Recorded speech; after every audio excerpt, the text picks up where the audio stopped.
Good morning, Mr. Mock. Morning, buddy. How are you? I'm doing awesome. How you doing? Pretty good. You guys still have that warm weather out there? Oh, yeah. Please, please send it here. Should be good to go for the rest of the year now.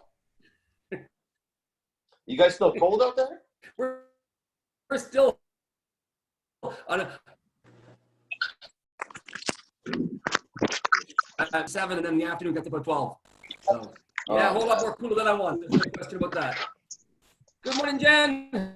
Good morning. I will. How are you? How was Good, training? how are you? Doing awesome. Thanks. It's going really good.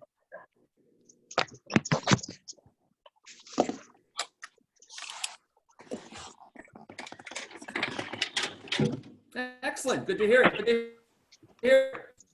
Good morning, Mr. Maloney. Good morning. Mr. Wild Bill took down Mr. Maloney. A king killer. Morning, Mr. Long. Morning, Carmen. How are you doing? Doing awesome, brother. Doing absolutely awesome. We're gonna have some fun times today. Let everybody get down here. Okay, where we go there.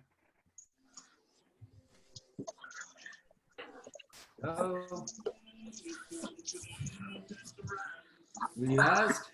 We'll give it a couple more seconds. The latecomers start to come on. And remember, people who are late are always late for one reason and one reason only, and that is because they are trying to be on time. If you're trying to be on time, most of the time you will be late. If you want to be on time, then you should always try to be. Anybody want to finish that question? Early. Exactly. And One of my biggest pet peeves. sometimes you'll surprise yourself and be early, but you'll always be on time. Yes, April? I can't hear. I hate it when people are late. It just drives me freaking crazy. Loving the Through the family. Uh-huh. But that was never happened to you, I'm not right? saying nothing. I have fired people in training for being late. I'm not You saying right. nothing We all about have that April one friend, and I think to have more than one, who does not think there's a problem if they're late or even if they don't show up. I can remember sitting at a bar waiting for a buddy of mine, and we were supposed to meet at the bar at 8 o'clock, then it was 9 o'clock, then it was 10 o'clock. But 11 o'clock, I realized he wasn't showing up. Next day, Ray, what happened? Oh, man, on the way, I got a call from this girl, and you know what it's like. I said, yeah, but I was waiting. Man, it was a girl. Yeah, but I was waiting. So, yeah, you understood. No, I don't. Drop by the bar, take 2 seconds to tell me I'm with the girl and get out. Okay. Okay, we got a whole lot of chat going on here. Oh, yeah, Sue Jenna says she's never late. I don't know about that. Batman Bug, there we go. Get ready to rock and roll. Okay, boys and girls, we're going to get this meeting started. We're going to start off by muting everybody. So everybody's going to be muted. So I want to thank you there. And then I'm going to unmute our co-host today, which is Mr. Tom Spears.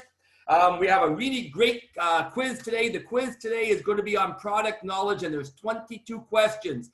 I would really like to think that everybody's going to do at least 90% plus. Be interesting to see how many people get 100%, but it's going to be a really good quiz today. So thank you very much for coming today. And hey, as always, we're going to have a lot more fun today, and we're going to get excited. And today we have a special guest, which is Mr. Tom Spear. Tom has been in the business for 30 years, so he knows a ton of things to go over. I don't even know the topic that he's going to cover today, but this is a good old-fashioned sales meeting. So, Tom, are you there? I am. Tom? Can you hear Okay, me? just want to make sure. So, brother, I'm going to pass it over to you. I'm just going to pin this so you are, there you are, brother. Okay. Well, good morning, everybody. This has been a trying time for everybody, but the one thing that I think has been really cool about this whole thing are these meetings. We're staying in contact, we're staying involved, we're keeping everybody sharp and ready to go. So we've had meetings on closings, we've had meetings on tie-down questions. We've asked what you thought the best part of your demo was, and then we asked what you thought the most important part of your demo was. And it always comes back to the three basic things, which are the alarm kill, the walkthrough, And then depending upon one side or the other, it's either the warm up or the close. I want to talk to you today about a couple different things. You know, in the 30 years that I've been doing this, and some of my friends that are on this call, you know, April, for example, Jeff Elledge, we learned the business a little different than maybe most people have. Our mentor at the time talked to us about numbers. And if you run your business by the numbers, what's the old saying is, numbers never lie. So I want to throw a number out there for you. And, you know, we've heard of 40 and 50 and 60% closers out there, and that's phenomenal. That's phenomenal. I can honestly tell you I was not one of those. I was like a 25% closer. So I had to learn how to get by being a 25% closer. So it was taught to me very early that if you run your business by the numbers, it's really hard to fail. So I want you, and this is for the associates. This isn't really for the dealers, however it can be. So as an associate, the number that you absolutely need to reach is 25%. Okay. Look, if you get to be 30, 40, 50%, fantastic. Congratulations. But at 25%, you get to dictate your own lifestyle. Okay. So write this down, because this is the honest to God truth. If you're a 25% closer, the number of demos that you run in a week will be the number of sales you get in a month. Let me say that again. As a 25% closer, the number of demos that you run in a week will be the number of sales that you get in a month. So, like I told you, I was never that 50, 60% closer. I was a 25% closer. So what I had to do was probably work, well, if you're a 50% closer, I had to work twice as hard as you did. Okay? But all of us have that ability to run demos. All of us have that time to run the demos. The question is, what do you do with your time? Okay? So you got to write numbers down. You got to put a game plan together. And your game plan should start out with, what do you want to do? So if you want to if you want to sell 10 transactions in a month, well, then it's really simple. You need to run 10 transactions a week as a 25% closer. Now, look, if you run 10 transactions a week and you're a 50% closer, how do they say that in Canada? Good on ya. Something to that effect. But this is set up to be for the average rep. And I believe that every rep out there has the ability to get at least a 25% closing rate going. Okay. So then the question becomes, how do I get on those 10 demos? What do I have to do to get on those 10 demos? Okay. That all goes back to the other meetings that everybody else has been given. Okay.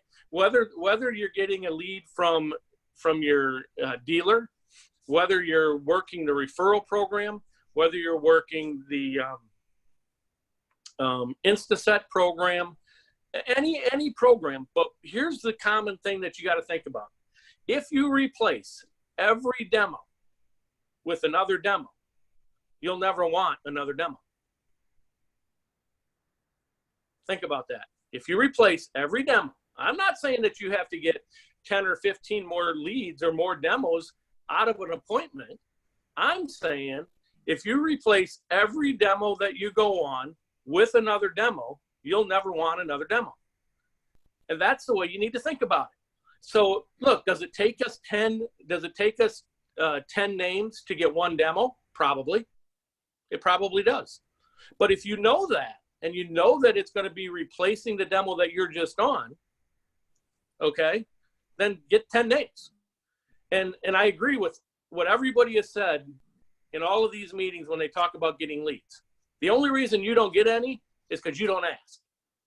Because if you just ask, and if you're personable, and they like you, they're going to help you. They're going to help you. That's just the way it's been. It's been that way for the 30 years I've been in the game, you know?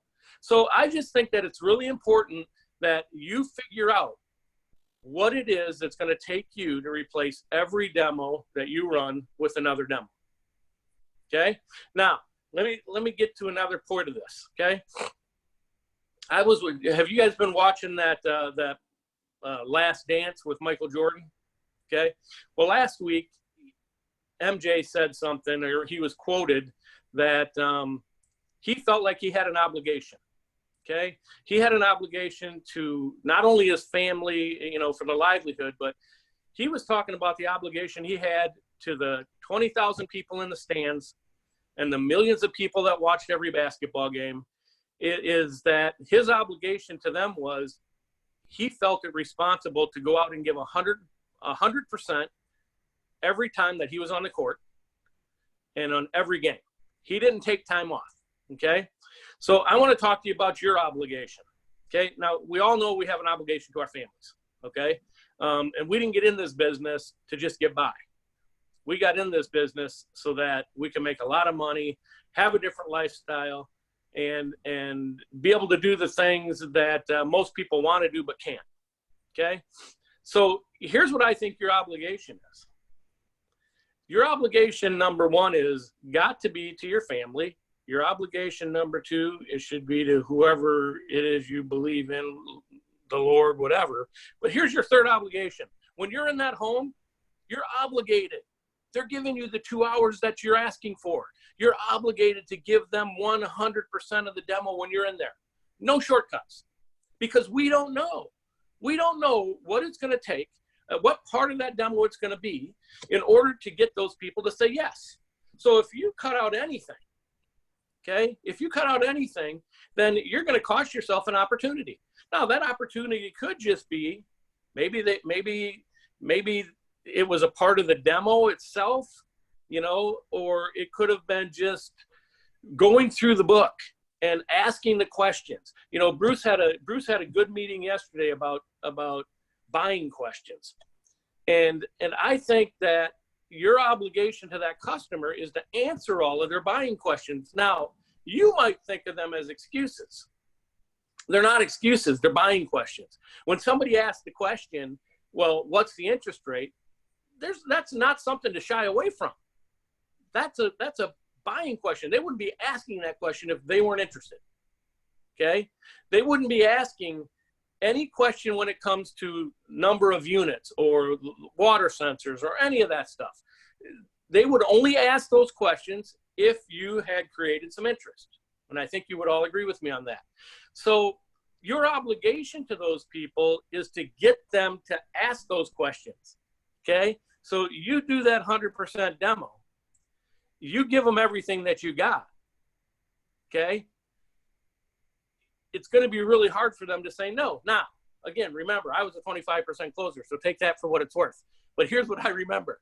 I remember when I was out in the field that it was imperative for me to have a good warm-up. I like to feel I'm a likable guy. I like to have fun. I like to laugh. I like to joke. And my whole demo was that way until I got to the money, obviously, because I believe, again, your obligation at that point is you're asking these people to spend $4,000, $5,000, $6,000, whatever it is. I don't think you enter that jokingly. I think you take your business hat, you turn it around. Now you become the professional. You get those lockdown questions. You lock them. You get them in, and you sell them the product. I believe that's your obligation. Okay. But if I go to bring this whole thing back full circle, think about this. If you're sitting at home, now let's assume that we're back up and running, whatever normal is going to be from this point on.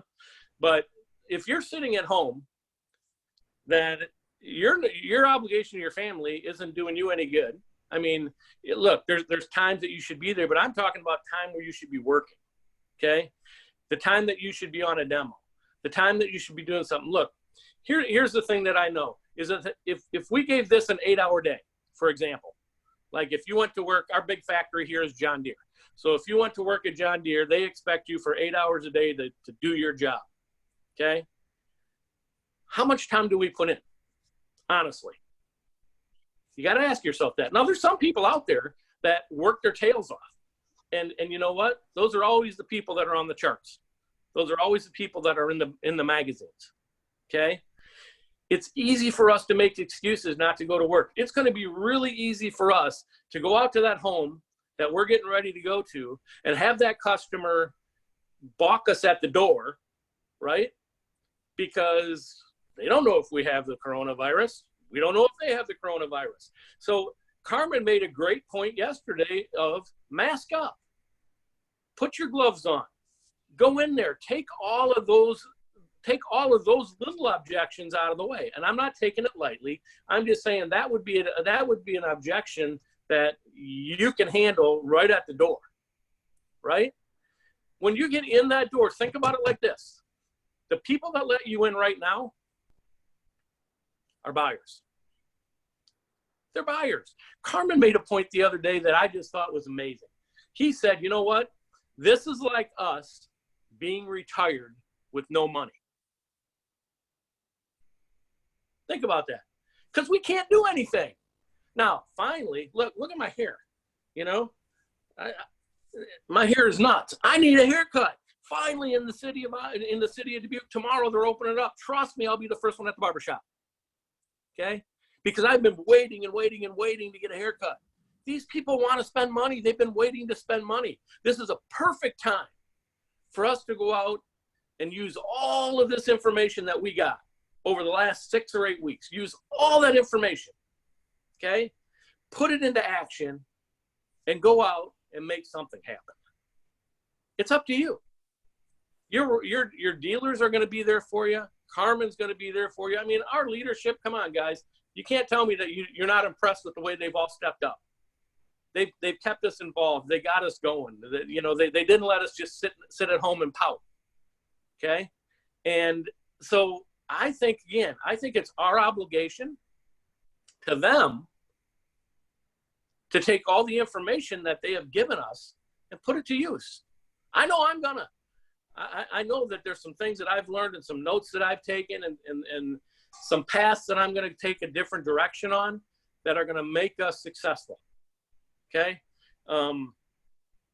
I've had Dirk Reeves out there running demos. He went out to Arkansas, which is Arkansas, but he went down to Arkansas and he kept himself busy, and he made money for him and his family. And you know what? The last demo he did, he went out and did the install. They called him up the next day and said their daughter tested positive for the coronavirus. She was there when he was there. So now Dirk is in a 14-day lockdown. Okay?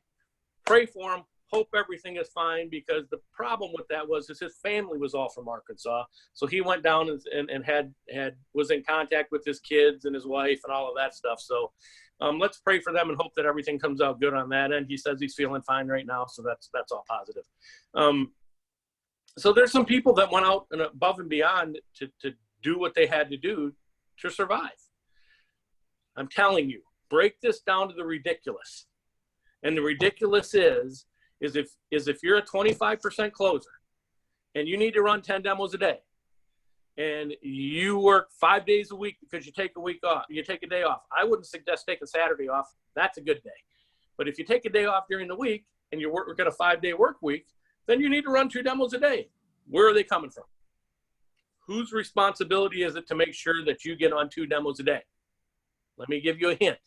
You. It's your responsibility. Okay? Again, whether that means you get one from your dealer and you have to go find the other one, whatever the case is, you have to make sure that you're on 2 demos a day as a 25% closer in order to get 10 deals a month. Okay? So let me wrap this all up by just saying this.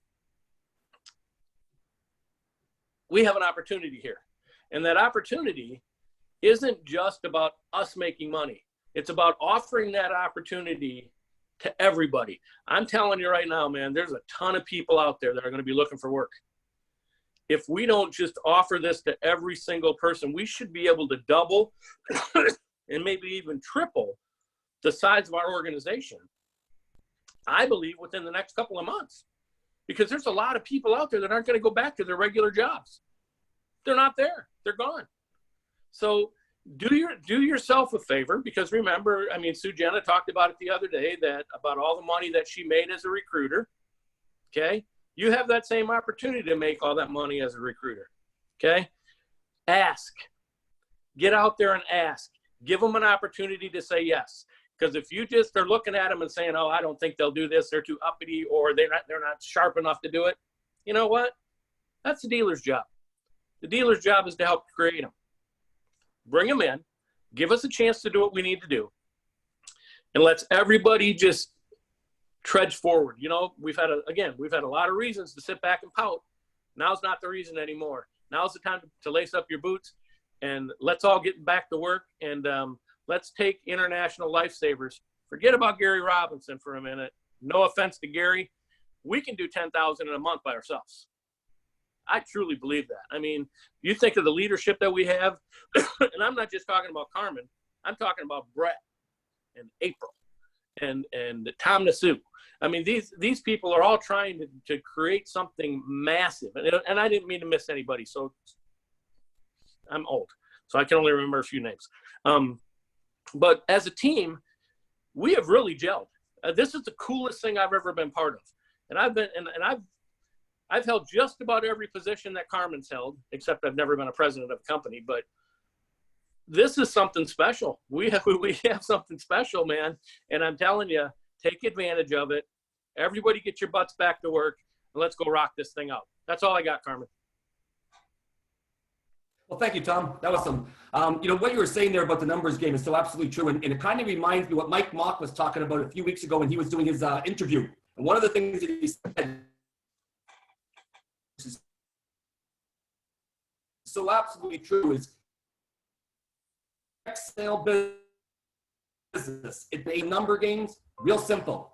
Take a pen and paper, write down on a piece of paper, what have you been averaging up until we had this stoppage per week in demos. And that's what we're probably averaging per month in protections.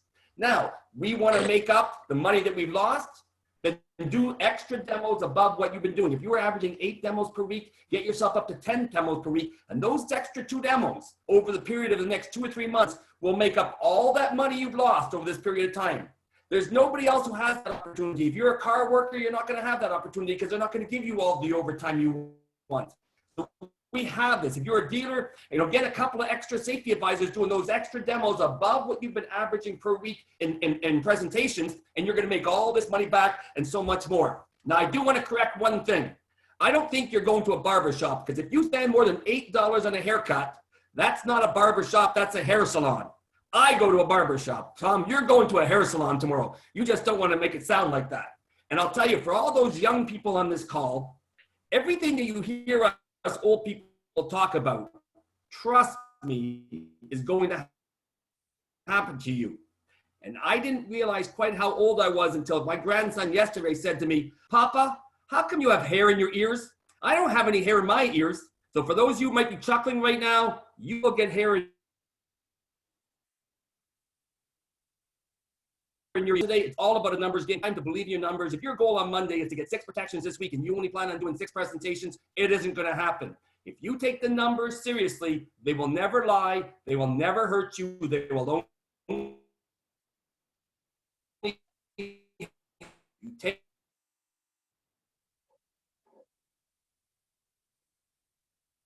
take that time. Everything's broken down. Today's quiz is on product knowledge.